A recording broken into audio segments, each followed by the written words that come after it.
Hi, this is Mary Jo Tinlin from Teaching Your Toddler. Today we are welcoming a very special guest because it's our first pet-related guest. Dr. Carol Osborne is a world-renowned integrative veterinarian and author. She has studied anti-aging, medicine and longevity in pets, and she developed a patented program called PAAWS, Pet Anti-Aging Wellness System for cats and dogs. She graduated from Ohio State College of Veterinary Medicine and did an internship at the Columbus Zoo. She also launched a nonprofit organization called the American Pet Institute. She is a frequent guest on Fox and Friends, The Today Show, Good Day LA, and Discovery's Animal Planet, and has also been featured in newspapers and magazines all over. She practices at the Chagrin Falls Veterinary Center in Chagrin Falls, Ohio. So please help me welcome Dr. Carol to the show.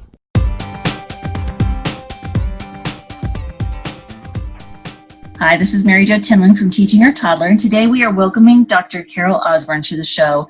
Thank you so much for joining us this morning. Well, thank you, Mary Jo. Absolutely. So I know that, recently we've gone through sort of all this shutdown, and a lot of people turned to shelters to get their pets and wanted someone home with them along with everybody else that was home, I guess. And I know that was a big push, but I think today we'd like to talk a little bit more about how can you be more deliberate about getting your pet, or what is a good way for families to find the right pet for their family specifically? That's a fabulous topic, especially during the current COVID going on.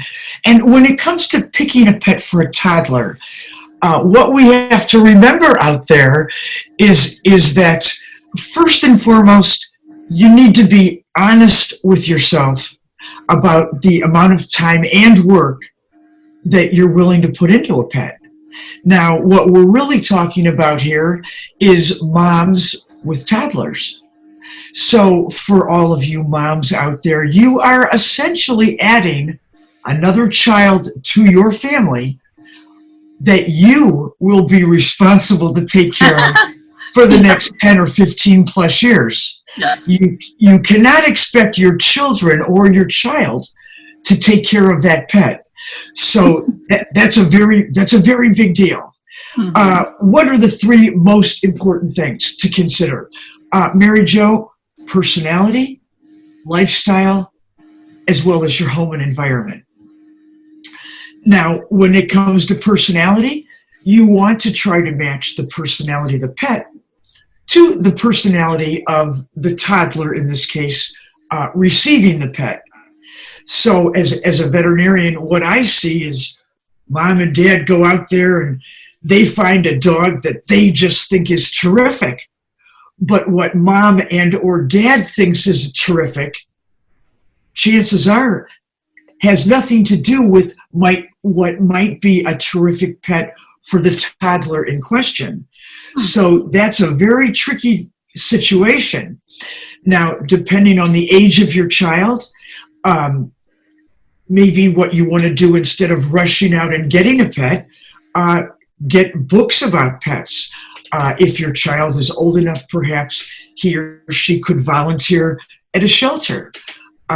You could go with your child to dog shows or dog and cat shows to familiarize yourself with various options as well as the responsibilities that will be involved. You can these days even consider fostering a pet if pet ownership is not exactly right for you at this point in time. Really good suggestion, kind of like trying on your pet, huh? Exactly. When it comes to breed, it's the temperament of the breed that is the single most important consideration where kids are concerned. So you have to know a little bit about breeds. Some of the big, large breeds, Labs, Goldens, Shelties, and Collies, they're great with quiet kids, great with kids. On the other hand, a breed like a Collie, very high maintenance, regular grooming, it's a definite expense. A Dalmatian, great with an adult, not too good with kids. Boxer, great with kids and adult. So, these breeds are all different. Your little breeds, like let's say pugs and Bostons, they can be very, very good with children. In general, very low maintenance. Terriers, they love to dig up your gardens. So they're great if you have active young boys that just like to raise cane. Cocker Spaniel, nice option, I think, for an adult. Probably not a great choice for a child. When it comes to all the mixes, and all the designer dogs that are out there, once again, take a deep breath. Don't go with the flow. Remember that when something is very, very popular, the doodle this and the doodle that's, remember that the very popular breeds are picked up by the breeders because that's how they make a living. And in the vast majority of cases, in my experience, the popular dogs are overbred, they are inbred, they are bred in every possible way that you can imagine. My honest advice as a veterinarian doing this for quite a while is you don't want to get the most popular pet. If you get a pet that is much less popular, chances are you'll find a great dog without all the breed problems that we see when the most popular breeds or the most popular designer dogs are overbred, which unfortunately I see over and over. Now, that being said, what's the next thing to consider? The next thing to consider, if you're not hearing this noise of the phone ringing, is your lifestyle. Where do you live? Do you live in the city or the country? Do you have a tiny apartment or a home? Do you have a backyard? How big is it? What about your neighbors? Is your backyard fenced? So, think about it. A large dog needs more space based on the dog's size, but they're not always more active than a small dog. St. Bernards, collies, they're very large, but they're fairly sedate. So again, those are important. How much time do you spend at home?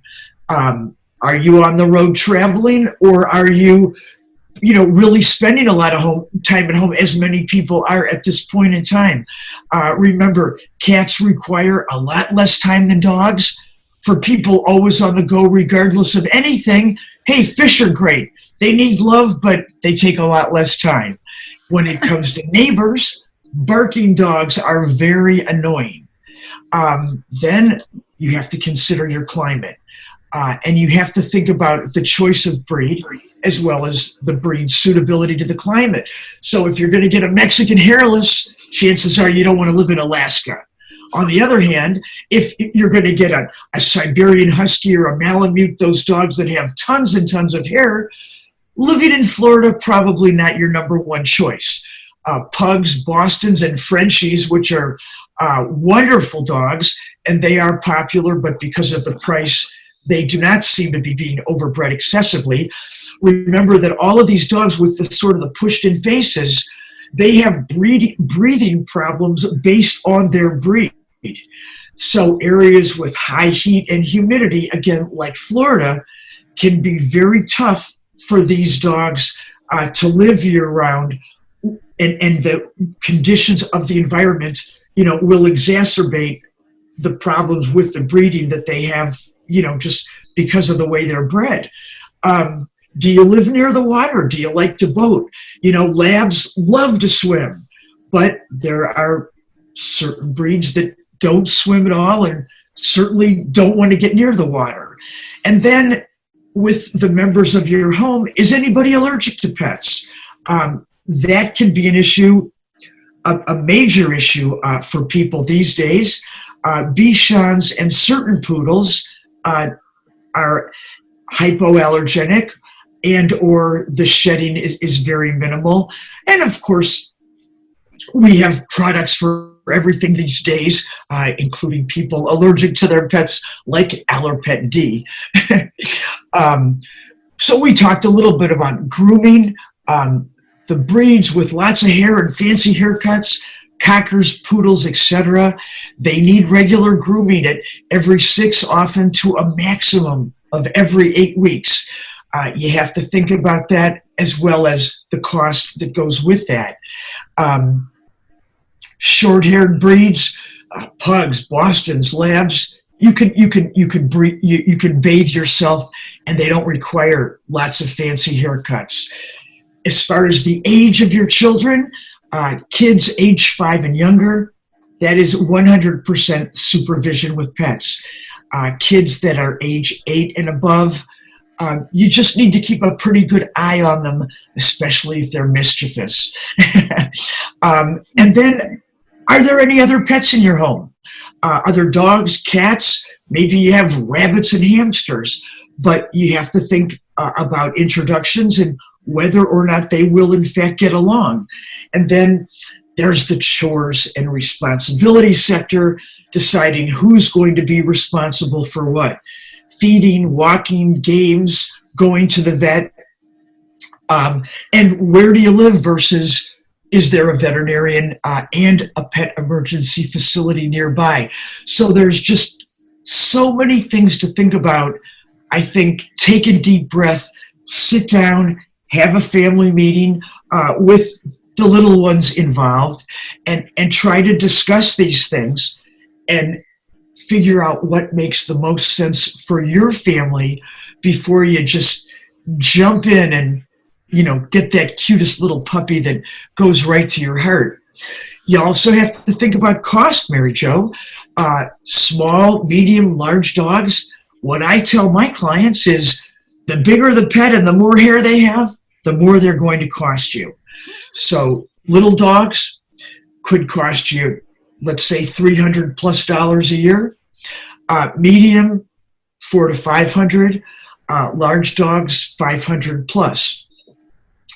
Just in general, because just the food and the basics, the bowl, the leash, the collar, the toys, the little kennel that you have at home, all those little things, they add up very, very quickly.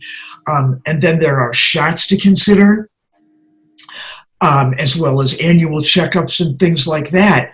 And once you've figured all those things out, then is the choice of, what do you do? Do you buy a pet as a puppy? Do you adopt, at a local shelter? So once again, there's a whole nother set of factors to consider. One thing I will say is you want to avoid pet stores and pet shops. And today we have online puppy mills, puppy finders and dog finders and places like that. In my experience, are places you definitely want to avoid. If you're going for a puppy, you want to walk into the breeder's house. You want to meet the mother. You want to see the litter, as well as meeting the breeder. Look around and let what you see influence you highly. Everything should be clean. It should smell good. You don't want to meet somebody a few miles down the road that brings you one puppy. That in and of itself is a giant red flag. And on the other hand, Mary Jo, remember that the shelters today are filled with dogs and cats just looking for love and for great homes. Many of these animals are older. They've gone through the puppy house training. They've had most of their shots. They've already been spayed and neutered. So again, depending on your exact situation, some of these dogs can be absolutely the very best pets of all. And most shelters and places like that, they give you a period of time to see that everything's going to work out right. And if it doesn't, they allow you to bring an animal back and try to make another choice that might be a better one for your family. So there's lots of things to consider. And then there's the people that you want to get a puppy, and you want to get that puppy from a breeder, which is also, fabulous. My tips to picking out the perfect puppy, look at the entire litter, see how they act, and see how they react to you. My rule that I like to share is take the puppy to your heart who takes you to theirs. You know, you don't want the shy puppy huddled up in the corner. You also don't want the aggressive dog that's jumping up and down and barking out loud. You kind of want that middle of the road Joe whose eyes meet yours, that comes to you. At that point, you want to perform a visual inspection. They should be active. They should be lively. They should look and smell clean.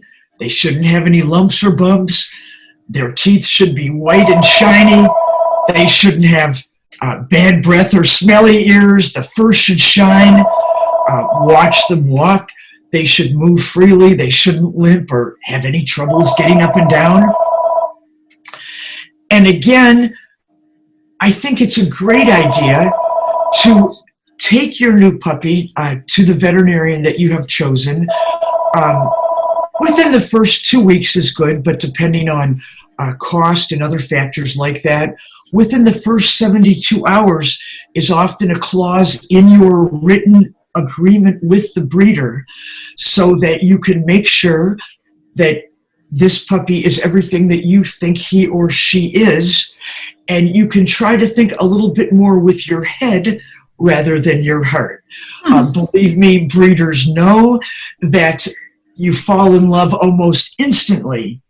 And at that point, no matter what the situation, they know that 99.9% are going to keep that little one regardless of what may or may not be going on. Oh, yeah. I remember when I met our dog, who is now almost 3. He was a Newfoundland Golden Retriever mix. And you can imagine as a puppy, he was so cute. Adorable. But now he's massive. And yeah, he's great. But like you said, the size and amount of hair are both huge. And so yeah, he's an investment for us, and we love him. But like you said, just like a child. So when you do make these choices, and thank you for all of that, that was very comprehensive, and just lots of things I think a lot of people forget about, especially even if they've had a puppy, but it's been a long, long time. There's some things that you do forget about, like who does have to pick up after the dog? Like who does have to, feed that puppy every day, and those kinds of things. What do you think are the good ways to introduce a pet to your children and to your family? Like the very first day you bring them home, how does that all happen? Does it happen before you even get home, or does it happen when you get home? Walk us through that a little bit. Sure. Certainly the day that you decide to bring that puppy home should be a very quiet day. It shouldn't be on a birthday or a holiday or Christmas or Easter or anything like that. It should be on a very quiet, know-nothing day. And when that puppy comes home, on this very quiet day, everyone in the home can focus on the puppy. Certainly, prior to bringing the puppy home, you want to have the basics in order, which would consist of a leash and a collar, a food bowl, some kind of a little bed and or a crate, as well as the food and some actual food and water. Just the basics. Again, depending on the age of the kids. Maybe there's a little book, or maybe you've done your homework ahead of time, which I highly suggest, and you've written down a little checklist of what is going to, need to happen in order for this little puppy to become well adjusted to your family, and talked about who's going to do what. Under all circumstances, for you moms out there, I'm one of those moms too.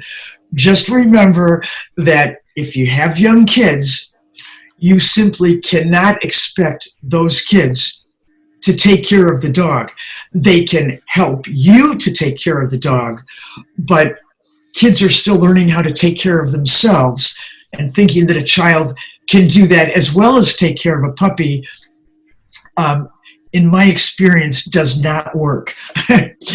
So I think that's the biggest thing is don't buy pets as gifts and never bring a new pet home on a holiday.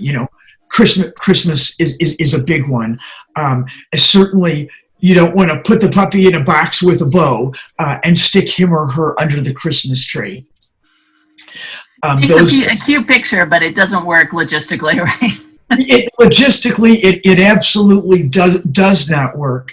And just, Mary Jo, kind of like what you said about the Newfie and the golden puppy, all puppies are babies. Babies are cute. All babies are cute. But then they grow up. And, when they grow up, that little tiny puppy that you held in the palm of your hand, suddenly is a 110-pound dog with energy and tons of hair, and it's all over the house, and they have gigantic appetites. And go out there and take a look at the cost of a bag of food these days. It's the prices are shocking even to me as a veterinarian. So there's just so many things to consider.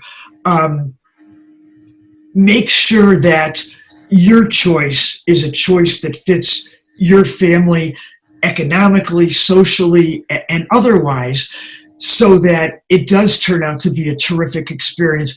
I always say that a child that starts out with a pet from day one also has a very best friend from day one. And that's a good thing. So you want to do your homework so that the beauty and value of this relationship, which is a lifelong relationship, and unfortunately, sometimes in our somewhat throwaway society, once again, we forget that this is a decision that could be with you over 20 years. Mm-hmm. So you want to make sure that it's a really good decision. And I see all kinds of puppies, and I see a lot of these doodles. And in complete honesty, especially with reference to these doodles, the puppies don't always get the best characteristics of each breed. In many, many, many cases, it's the exact opposite. And I think it's because of the popularity. People think, oh, we're going to get a dog. It's hypoallergenic. It's not going to shed. And it's going to just, have the best of everything that we can think of. Because of the popularity of these different doodles, which all come from poodles, what I see in the reality of my practice is that there is overbreeding. And unfortunately, when there is what we call a bad gene, let's say for epilepsy or for cancer or for these awful things that we don't want to think about when it comes to getting a puppy, I think it's important to consider that, because I do see people, in particular with these doodles, and we start at 6 months of age having lifelong problems that are very, very expensive problems, and they're sad problems. And whether it's because they have trouble digesting, their food, whether it's because they have epileptic seizures, or whether it's because they're just filled with every allergy under the sun, which gets worse with age. These are expensive, lifelong problems that somebody has to be able to deal with emotionally and financially. And the tricky thing, Mary Jo, about many of these pet insurance companies is that I just had a client the other day. They have a doodle who is 10 months old, but at 4 months old, the veterinarian turned in, a claim that the dog had an ear infection, and as a result of that, the insurance company told these people that any problem with the skin and hair coat from now and forever would be considered a pre-existing condition, and they would accept no financial responsibility for it at all. Huh.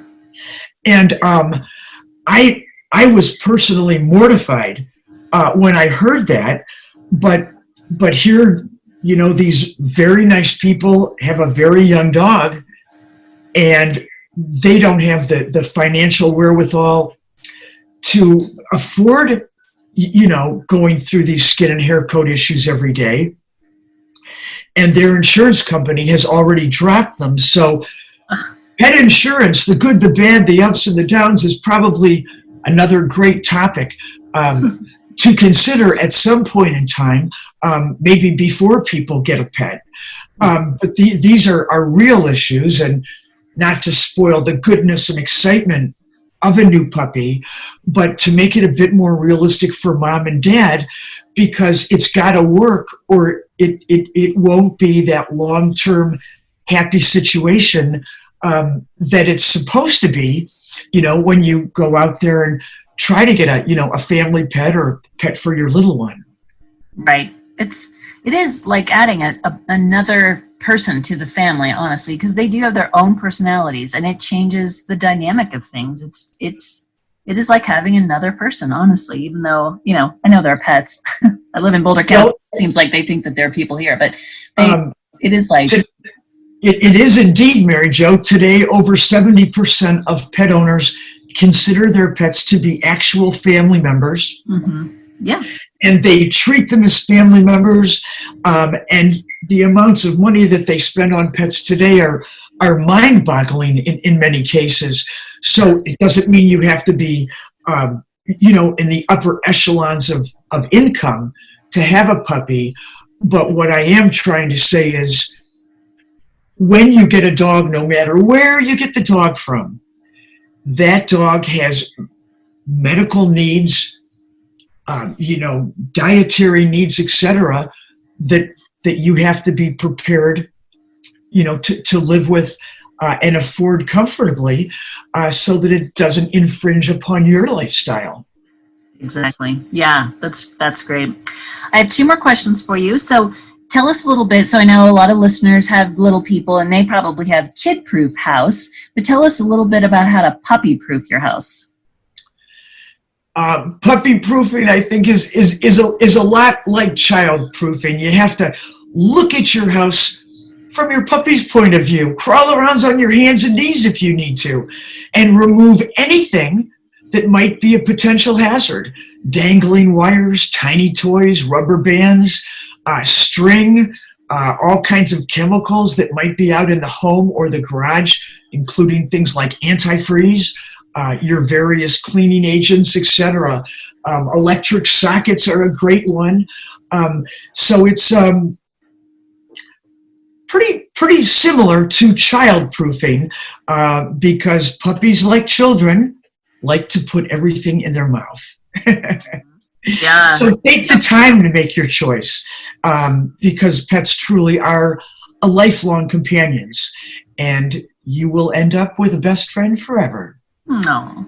Yes. And your child too, like you said. I know our youngest loves our dog. Absolutely loves our dog. One last thing, I wanted you to talk a little bit, if you don't mind. Will you explain a little bit about your PAAWS program? Oh, absolutely. I'd be delighted.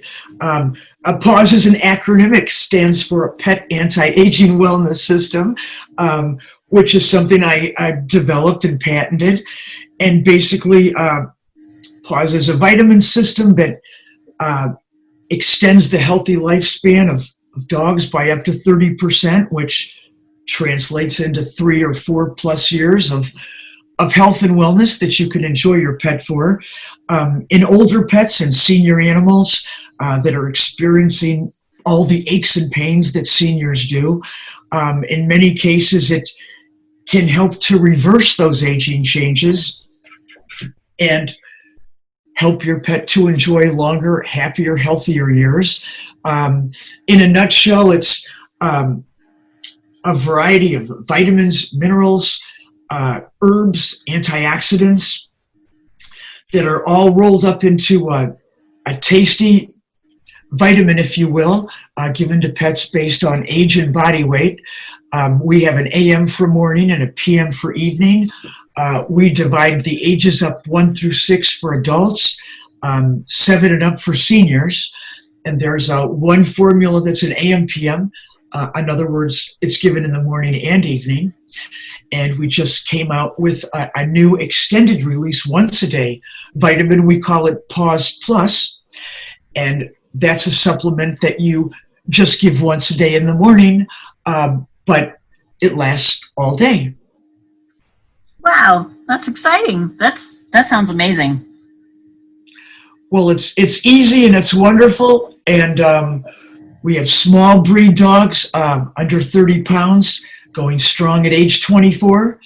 And we have giant breed dogs who normally enjoy a far shorter lifespan than, let's say, your average large breed dog like a Labrador, going strong at age 18. 18 years old. Oh my goodness, that is amazing for a giant breed. That's so crazy, and wow, I'm just like so impressed. And this is it's a supplement, because normal nutrition that the pets get, it's not comprehensive enough. It's kind of similar to people, Mary Jo. We can receive all of our supplementation from what we eat, assuming that we eat incredibly well, or we can try to enhance our wellness as well as our longevity by optimizing our nutrition. The problem with that when it comes to eating, for example, is the optimal amount of vitamin E per day in a dog is 5,000 units. But if you tried to feed your dog a diet offering 5,000 units of vitamin E a day, the dog would be eating so much that he or she would quickly get chubby and suffer the problems with becoming chubby as opposed to staying lean and trim. So it's not really possible to optimize an individual's health and wellness through just eating. And that's why we have come up with a way to offer optimal supplementation while the pet enjoys eating a normal diet and a normal amount of food, so as to be able to maintain a lean, healthy body weight. That makes perfect sense. I know I take many supplements and nutritional things that because I know I can't eat enough vegetables and fruit and things like that in the day. So that's a good equivalency to think about for your pet as well, right? Absolutely. Excellent. Well, thank you so much for joining us today on the Teaching Your Toddler show. You've just given us so much information, I think, not even just for moms and dads of toddlers, but for pretty much all families. So I really appreciate that. Tell us, before we let you go, how can we find you? How can people find more about you? Oh, thank you. You can find us online, chagrinfallspetclinic.com. We have another website that's just in the final process of being revamped, which is drcarol.com, drcarol.com. You can also call us toll free. We welcome phone calls from pet loving listeners from coast to coast. And the toll free phone is 1-866-Dr. which is 866-372-2765. 372-2765. Awesome. I will put all of these links in the show notes, of course, so people can find you. And again, I so appreciate you having coming on the show today. And maybe we can have you back and talk about some more things, because I think there's lots here. Well, we would love to at any time, and we thank you very much as well. Great. Thank you so much. All right. Take care. You too. Bye-bye. This has been the Teaching Your Toddler podcast with Mary Jo Tinlin. Thank you so much for joining us today. I hope you'll find us on our website at www.teachingyourtoddler.com, as well as on Facebook at Teaching Your Toddler, on Instagram, and on Twitter at Teaching Toddler. So join us again, and I hope you have a wonderful week. Thank you so much.